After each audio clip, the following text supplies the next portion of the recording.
Hey everyone, what's up? I know it's been a while and you may be wondering, hey, yo, where have you been? I don't know. So I've kind of been wanting to make a video on Ready to Die for a while now, but the development of the game has been so rocky and so inconsistent to the point where I don't know if it's worth it to develop a full video, knowing that the day could literally snap in the like in an instant. And I mean it even did at one point, so I guess I was correct. So the current state of the game is not looking very bright. Let me look up how many players are on right now.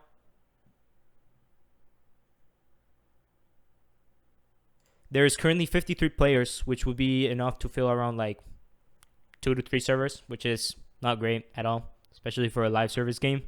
So this game deserves a comeback, right? And there's been a lot of talk about a comeback, how you can bring the game up.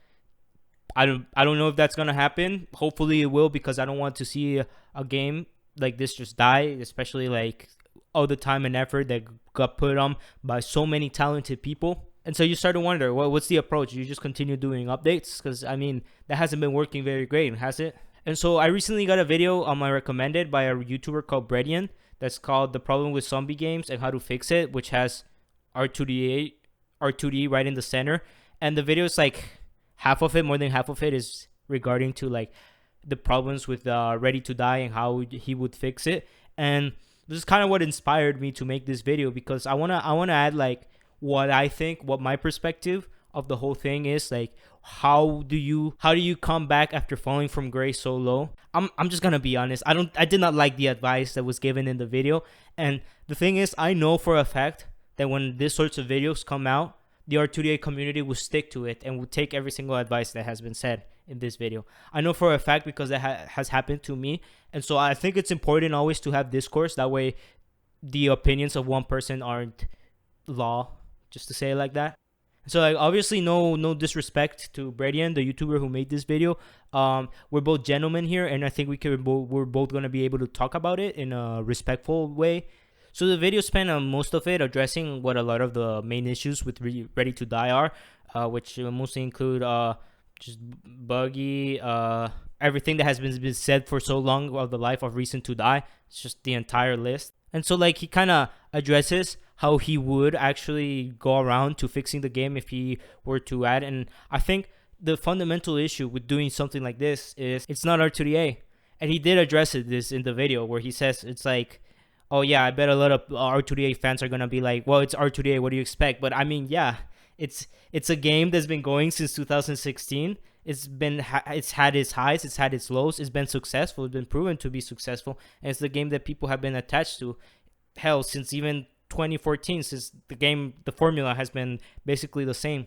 And so he has many proposals for like switching up the formula, things like making the game easier, or shortening rounds, or just many other like things. And obviously these aren't like the main criticisms, the main beef of the video, but overall like the entire vibe I got of the video is like, oh, this thing is fundamentally flawed, it needs to be changed. Which I agree. R2D is completely a fundamentally flawed game that has so many problems ever since it came out. The problem is it's Reason to Die. Like, at a certain point, once you start changing so many things, you're gonna start dividing a fan base, right? Like, we don't want to be like the Sonic fans, where like ain't nobody want to be Sonic fans out here. Like, having one side is like, oh yeah, 2D Sonic is better. It's like, oh, 3D Sonic. It's like it's such a mess. And it's like, especially it's already like that. There's some people who are like enjoy farming. There's some people who enjoy like very basic normal gameplay. There's other people who are like, oh, I want Battle Station. I just want to play Battle Station. And it's kind of silly once you start to like change the fundamentals or like the basis of the game. It's like you're just gonna start alienating people. So what Bredian mostly wants to do is make the game more welcoming to the average Roblox player, which I understand, especially in a time where there's like 50 players. It makes sense, right? You want more people to play the game. But Ready to Die is not your average Roblox game.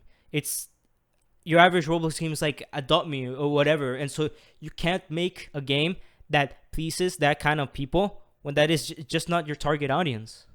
Okay, for example, one of the points he made was how the average Roblox player spends around 13 minutes a game. But like, that's not R2DA. R2DA is not made for the average Roblox player. So I think it's a little silly to like go towards this kind of assumption of, oh yeah, let's make this game for the average Roblox player, when that's not it. So the thing is, the overall mood I got of this video is someone who is not that big of a fan of R2DA. Someone who's like, oh yeah, like I play it occasionally and like I like a few things about it. I think it has potential, but I don't think this is like a very good game, which I get it, right?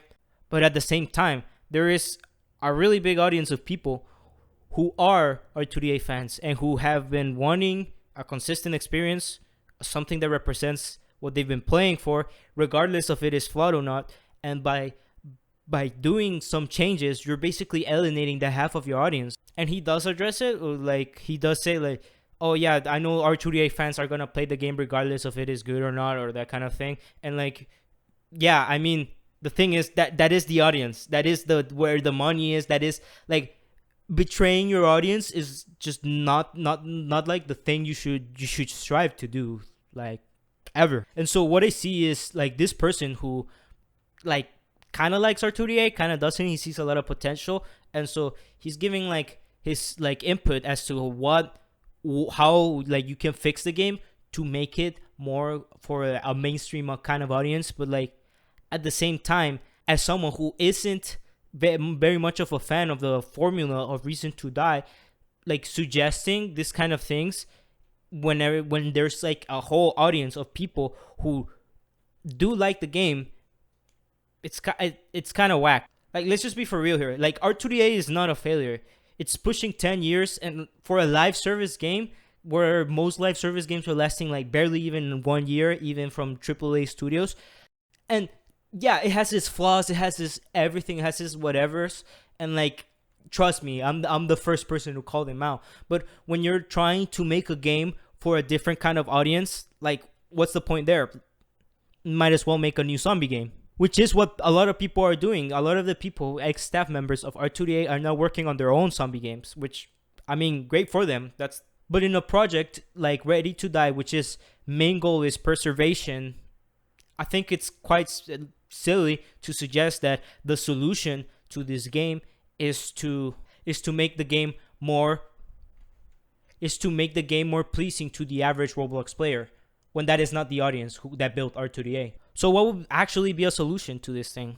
I'm gonna be honest, I think the main issue is just updates. Like, every time the game drops an update, it has around 1,000 players, which of course it does not reach the regular numbers of like the actual real R2DA, but these aren't bad numbers either, especially for a project that's just starting out with its rocky start. Like, you just gotta get your thing together at this point. And the main issue that Ready to Die has is that Reason to Die Awakening was made by Place Rebuilder, a full-time professional who has a decade of experience, who knows how to make a successful game, and who actually makes a living out of this game. Once you make a non-profit game that is made by students, by young professionals, by people who do not have as much free time, it's a lot harder to make these updates. And it's just a normal thing that happens with this kind of scenario. It's unfortunate, but honestly, it's just kind of the nature of this whole ordeal.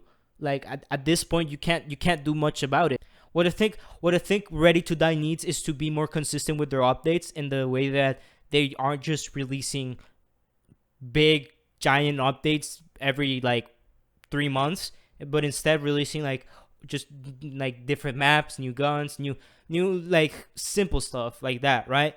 But like, even then, I'm not even sure if that thing is gonna succeed. I feel like you already, like, first impressions are so important, and once you mess up the first impressions, you're lucky if you succeed. And that's just the honest, unfortunate circumstance that the game is in right now. And I get it, a lot of it is not to blame with the current developers. I know there's been like a lot of rocky history, there's been a lot of fights, there's been just about everything that can happen in like such a short period of time. But I wouldn't even say that the game is struggling because it's failed to capture the average Roblox player market, because that is not what R2DA is. Of course, not to say that I am against actually making the game more welcoming to beginners. I do think there is a place in which you can improve in regards to ranks and weapon unlocks, and just making the progression curve a lot easier. But that's very different from making a game more welcoming to people who have a different attention span, or who have a different interest, or who maybe do not like that much of a challenging sort of gameplay. That's an entirely different thing. like one of the points, the YouTuber, I forgot his name. One of the points he made, I listed it over here. It's he's talking about unfair and unsatisfying deaths you can experience, and I feel like that's literally the thing that makes R2D stand out. I remember when I was playing 2014 R2D on a computer that took 15 minutes to load the game. I loaded it in. I finally got in the server. I had my crappy little gun. I died in 2 minutes. I was like, holy crap, this game is awesome. This game isn't treating me like a toddler. I can't wait to play more of this game. And 10 years later, I'm still, I guess, not even playing this game anymore, but I still have like a little bit of joy talking about this game. And so to like list this as a complaint, like, oh, the game is too hard, the game is too like unfair, it's kind of like, dude, I mean, obviously I think he has the best interest in heart with the game. He wants the game to succeed, but like at this point you just gotta admit, oh, maybe this game is not for me. And I mean, I'm like that with many other games where I know the game is like, I do not like this part of the game, but I know a lot of people do. And so maybe instead of critiquing this and saying, oh, it should change, maybe I just, okay, maybe this game is not for me, I just gotta move on. So at this point, I just keep working on updates, keep working on engagement, keep working on just making new features, new weapons, that kind of thing, the thing that R2D players actually do enjoy. And please work on events like 3 months before they actually release, because I feel like, because I mean, yeah, if you mess up the event, it's like. And so yeah, I mean, those are my thoughts. Of course, like, it's my opinion doesn't matter. I'm just like some guy, and like, why does it matter, right? But yeah, I mean, I just decided to make this video, like, just shoot out the camera. I'm barely even gonna edit it. It's gonna be a like, just like beginning to end, just kind of like, I kind of want to get into like making more low effort videos. As for this channel, I have plans for it right now, but not like fully developed. I'm not working on any videos now for the meantime, but I actually do want to get back to making more non R2D videos, because I mean, R2D is kind of dead. So yeah, I mean, those are my thoughts. Anyways, let me know what you think. Yeah, I'll see you in like 6 months when I upload again, I guess.